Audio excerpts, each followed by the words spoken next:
What's going on, everyone? This is your Overlord and Slaver Firin, bringing you a new series over at the Crab Miso Dynasty that we're excited to share. Before we get started, if you enjoyed this video, if it helped you in any way possible, feel free to like, share, comment, and subscribe so we can bring you out more content and help out in any way possible. Now, I do have to advise that the Crab Miso Dynasty is a group of players that we've started who love the Disgaea series and are looking to further increase their player experience and in-game with Disgaea RPG.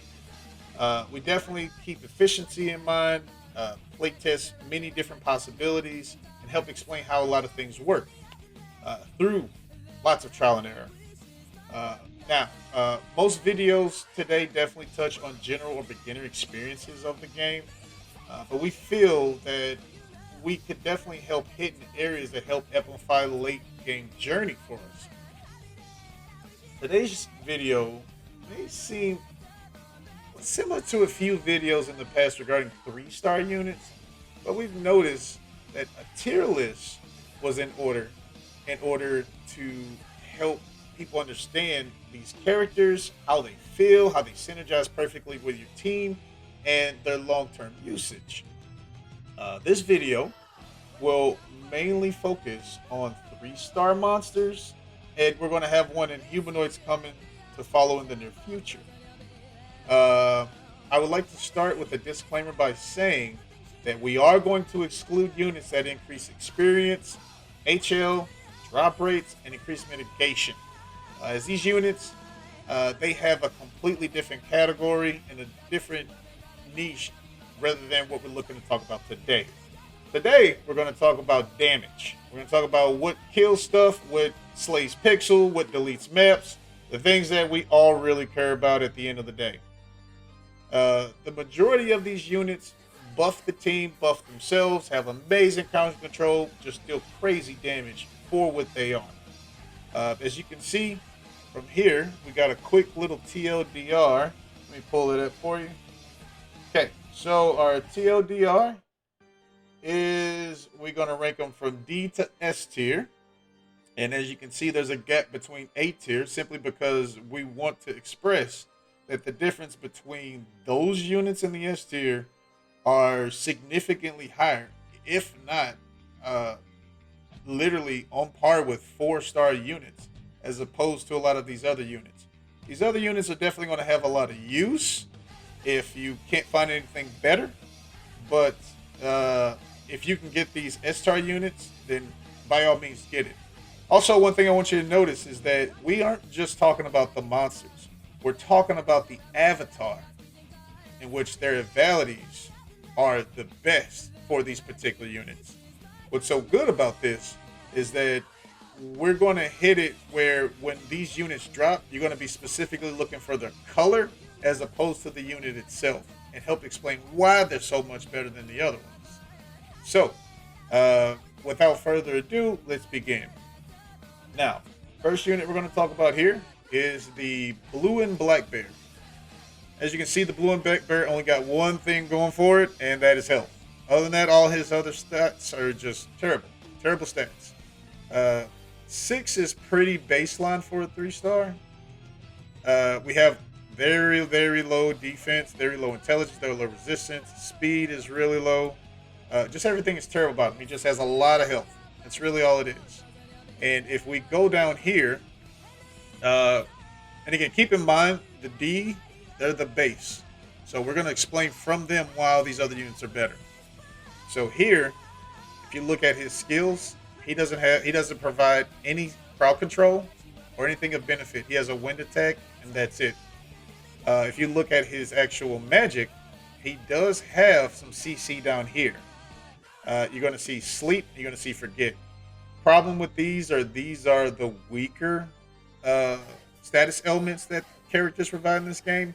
As sleep, if you get hit, you get woken up. So you can't AoE the team because of the risk of this. Forget definitely removes abilities from being used, but that doesn't stop them from attacking you. So as far as this is concerned, not a very good unit. Very worth the D-star rating that we've given him. Now, what he's comparable to is the yellow and more yellow bear.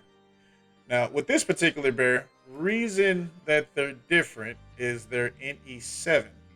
Now, if you look at their NE7 side by side, let's go ahead and put it about here. Okay, one is wild power and one is rage charge. The difference is that this particular bear is going to give himself more SP so that he has accessibility to these turns. So he's like a built-in battery, just a really low number. But this bear is going to be a little bit different. Although he doesn't have a battery, he has something that we're definitely excited to talk about, which is when turn begins as opposed to when the battle begins. For those who don't know what turn begin means, is well, with this game, buffs stack. They stack. And every single time he gets his turn, so let's say he goes, as soon as his turn comes up, he gets 6. If his turn comes again, he gets 6 more, putting him to 12. When his turn comes again, he gets 18, putting him at the highest that he can possibly be because he has 3 turns. And every single turn he gets after that, the 6 from the first time he got it will fall off, but another 6 will be added. So he basically is 18% increased damage. He's definitely got some things that increase damage. He helps the party by providing them with a normal attacks plus 12. That's just not enough to really care about or want to invest in. So that's definitely the D tier. Next. Alright, so next what we got on the list showing is we have the zombie dragon or bone dragon, and we have the twin dragon or the Hydra. So, I think I'm excited to talk about the dragon zombie. Is again 6 as the base. Not too good. I mean, it's fine. High defense. That's niche in itself. Overall low intelligence resistance, but he's not that type of unit. Very low speed. Boots can help that, of course. If we go down here and look at his other abilities, he takes lesser damage. But what he does do is all allies, let's see, damage taken from gun enemies reduced. Again, very niche mitigation, but that's not what we're looking for. What we're looking for is this buff right here. Basically, every humanoid, which is half the units in the game, he's going to reduce their defense by 14%. Now, that puts him pretty high on the list because although you can increase your team drastically in damage, you definitely want to synergize with units that also reduces defense or resistance based on your team setup.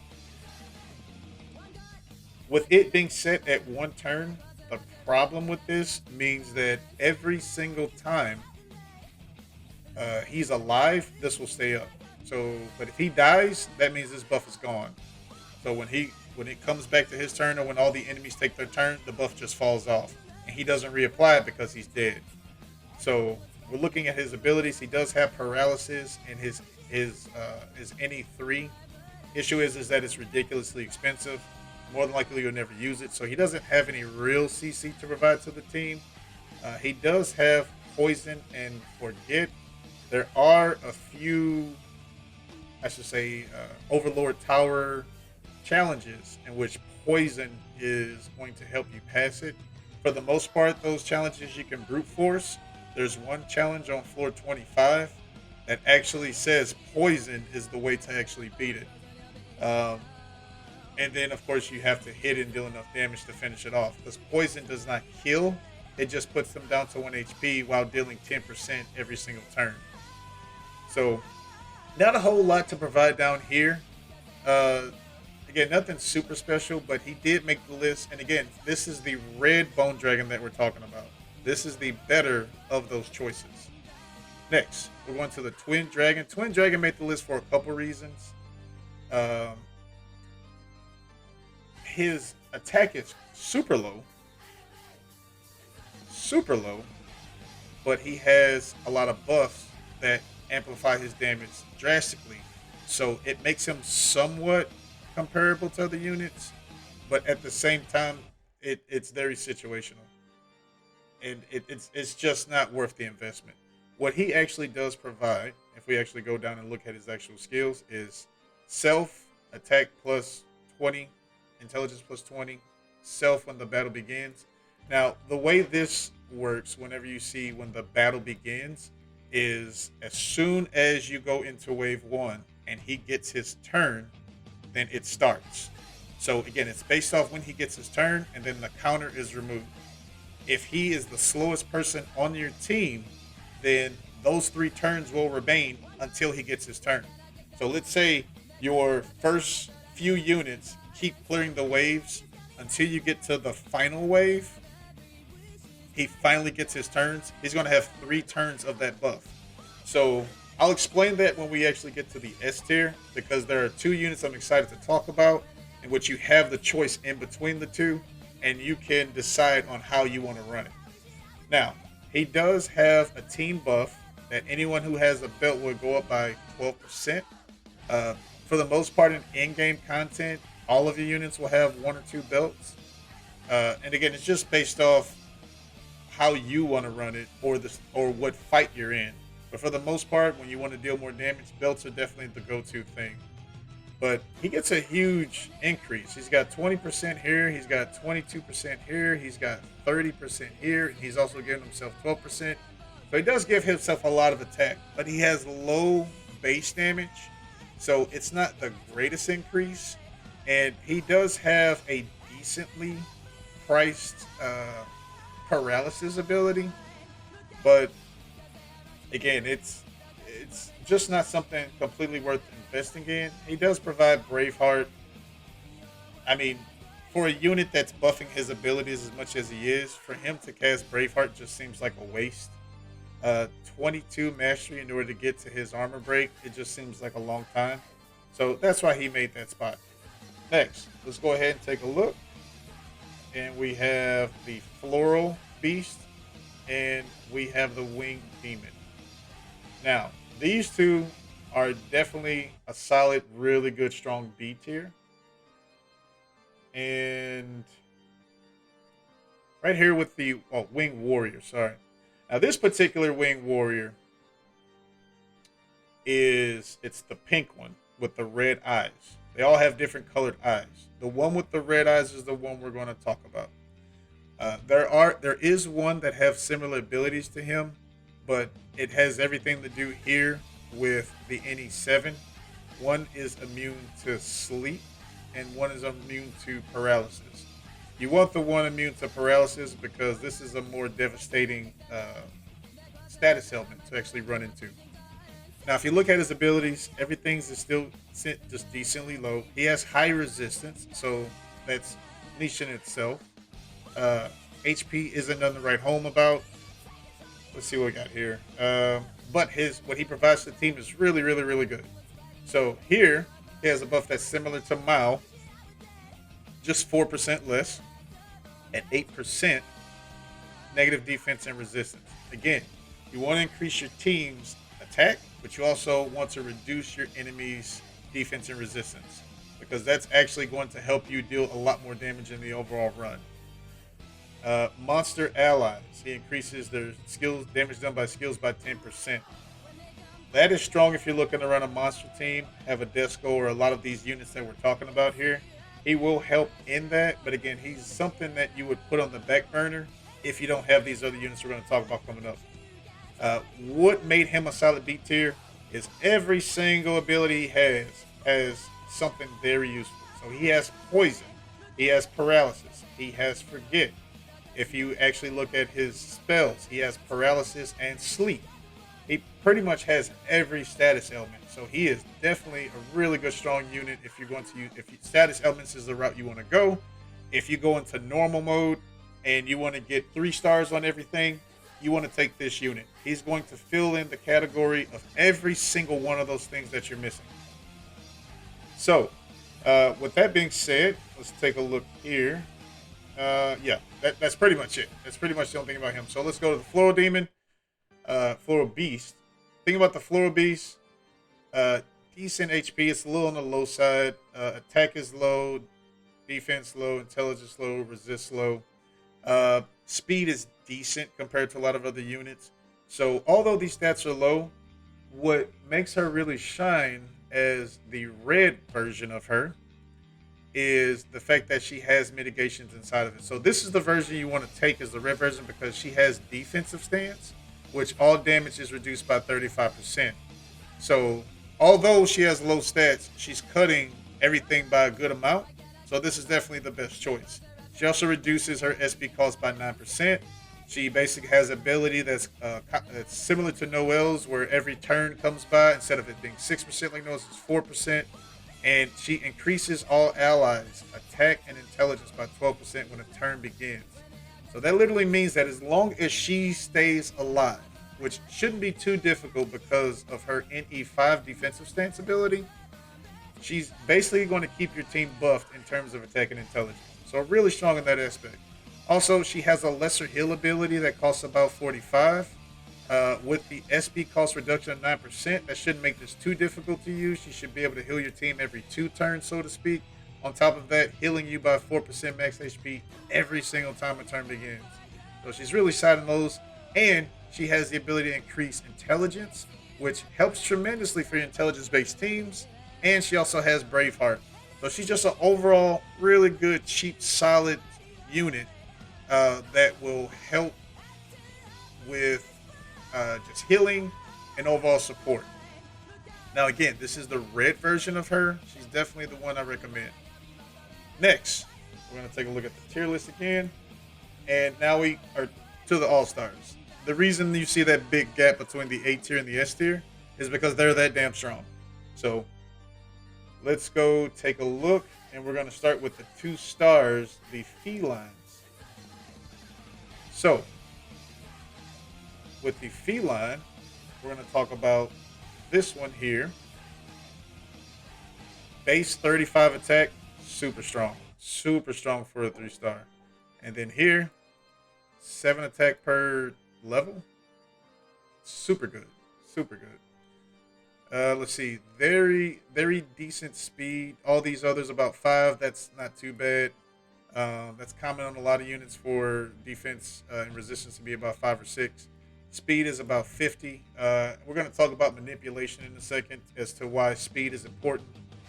So right here, right off the bat, she's definitely for monster teams. 11% attack for all monsters. She definitely increases her action gauge, so basically she can go faster when the turn ends. So it basically makes her faster and get more turns in. Damage dealt to humanoids, very niche, but again, half the game is humanoids, and it's a big deal. It's a big, strong ability. And let's see, holding stance. Let's see, self-increase attack by 10% when a turn begins. Now, basically, you can look at her as a weaker Laharl, but for monsters. That's literally her kit. Good thing about her too is that if you look at her kit, her abilities aren't expensive, and C tier damage is actually really strong. So she's definitely going to be your nuker, your cheap nuker, cheap Laharl unit for monsters. She does have Braveheart, but again, you're going to be too busy slaying pixels rather than using these types of abilities. Now, the big difference between this one with the yellow hair and this one with the red hair is their final ability. So let's go ahead and line it up. And we have, let's go ahead and put that up. Okay, so right here, and then right here. These are the 2 things that we're going to look at. We have starting the battle with 32%. So that means as soon as the battle starts, she comes out the gate with 32%. And then we have this one right here that she gets 10% per turn. So there's 2 ways. It's up to you which one you want to run based off your play style or your actual team synergy. Basically, the more turns this one gets, she's going to amp herself up per turn up to 30% and just stay at that 30% every single time a turn goes by. But she's going to start weaker. Now, the drawback of this one is that she's going to get 32% when the battle begins. So every single time her turn comes up, it's going to remove it from it. If she gets 3 turns by the time you get to the boss or the final wave, she's going to lose this 32%. So the best way to do a unit like this is you want to keep her intentionally slow and use your other team, the other 4 members, to clear the waves before, so she never gets a turn. So it depends on how you want to run it. in order to get that to happen. So basically, this version, you want to speed up so she gets more turns and she's guaranteed to be strong at the final wave. And this version, you basically want to make sure she doesn't get a turn until the waves that actually do matter. Next, we have Rifle Demon, the green Rifle Demon. I have been hearing people say that the Black Rifle Demon is good. Unfortunately, the Black Rifle Demon provides mitigation and doesn't have really, really good synergy as opposed to this one does. Now, again, Rifle Demon, the reason why he makes the cut is simply because his attack is crazy strong, just like the Feline. Defense is actually pretty good. Resistance, not too bad. But he has insane speed. 62 speed. There's a reason why you want that 62 speed, and I'm going to explain. If you go down here and look at this, he has a buff very similar to Disco's. Instead of 15%, it's 10%. This right here is basically going to ensure that he goes quick, on top of the fact that he already has 62 speed, which is super fast. Now, the reason why that's good is because you want this buff to be applied. So if he goes first above everybody else, he's basically going to put negative 24% on everyone that's a humanoid if he goes first, and then your team that follows behind him is going to get the benefit of that buff. You want to make sure that no one goes before him. Everyone needs to go after him. This right here is why he is better than the Black Demon. This is going to increase all of his attacks that are star-based damage. Actually, here, I got to pull it up. So, yes. I thought I had to put it up. Okay. So, right here. Humanoids take 14% plus the 10%. This right here, 120%. So, it entails that he goes first. 62 speed. He's just crazy fast. It's silly not to go him. His abilities are relatively cheap, the ones that matter. You'll never use this death by rifle. It's just too expensive and unnecessary. But if you look, this is why he's so strong. All allies star damage dealt by 15%. So not only does he increase all of his damage by 15%, but he is increasing all of Disco's damage by 15%, because every single ability that Disco has goes up by 15%. So making your Disco even stronger than what she is. Disco also has an ability that her NE7 is that for every other monster unit, including herself, gets 6% attack on her. So overall, amazing synergy between the two units. But this right here is definitely S tier staple. If you get the Green Demon, don't sleep on him. Roll him. Now, we got two more to go. Right here. We have Death. The particular Death that we're actually looking at today is going to be the one with the black coat and the red scarf and cuffs. This one here is super high tier for a reason. Intelligence is 7, which is really good for a 3-star, let alone even 4 stars. Now, if we look at his kit, he reduces resistance, which makes intelligence-based units deal more damage. All enemies have their HP reduced. This is really good when you're fighting against teams that actually have Floral Beasts or teams that just like to heal. This is going to vastly reduce and help tremendously in that particular field. Although niche, this actually can be used in a lot of fights that are problems, especially in Overlord's Tower. Right here, Magic Monster Wielders. Magic Monster Weapon Wielders, allies plus 12%. Just everything about this unit is amazing. He helps everything in every aspect if you're looking to run an intelligence-based team. And right here, all enemies, intelligence and resist negative 12% when the battle begins. Now again, the way this works is it hits as soon as the battle begins, and it's going to last for 3 turns. So battle begins and turn begins, 2 different things. If you look at his abilities, everything has a status effect. Great unit. Everything scales off intelligence. Right down here. He has defensive break. He lowers speed. I mean, the dude is just killing it. So this is definitely a unit you don't want to sleep on. If you get the one with the red cuffs and the red scarf with the black coat, definitely keep it. Get as many copies as you can and run this unit if you're actually looking for an intelligence monster team. Now, last on the list, we have the blue Ninetails Fox. Good thing about the blue Ninetails Fox is everything. She doesn't only work well with monsters, but she also works well with a lot of star-based units like Mao. And good intelligence, again, base 7. Health not too bad. Other stats are just whatever they are. Resistance is slightly higher than most. If I actually go down and look here, let's see here. All right, so all allied star damage dealt by 12. This is good in itself right here. All of her abilities are star-based, and all of her spells are star-based. So you have so many options to choose from.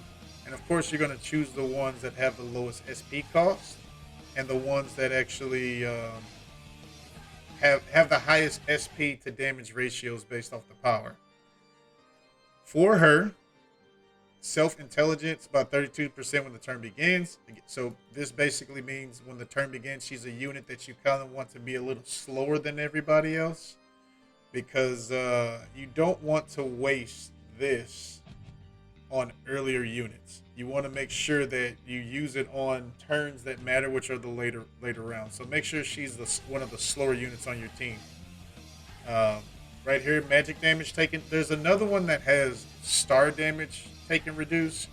Magic damage taken is going to be a lot more beneficial because this negates all magic damage, as opposed to the other one just being specific to star damage, which can be magical or physical. But there's 3 other elements, so this right here is going to be the bigger winner. And right here, self buff of star damage dealt by 50%, huge. So that means that her star damage is going to be 62%, which is literally her entire kit. Definitely not a unit that you don't want to sleep on. But as terms of all the units goes, this is as good as it gets. Thank you for your time. If you have any questions, please feel free to ask. We'll be more than happy to assist you. Our Discord will be in the description below. And thank you for your time. Have a great day.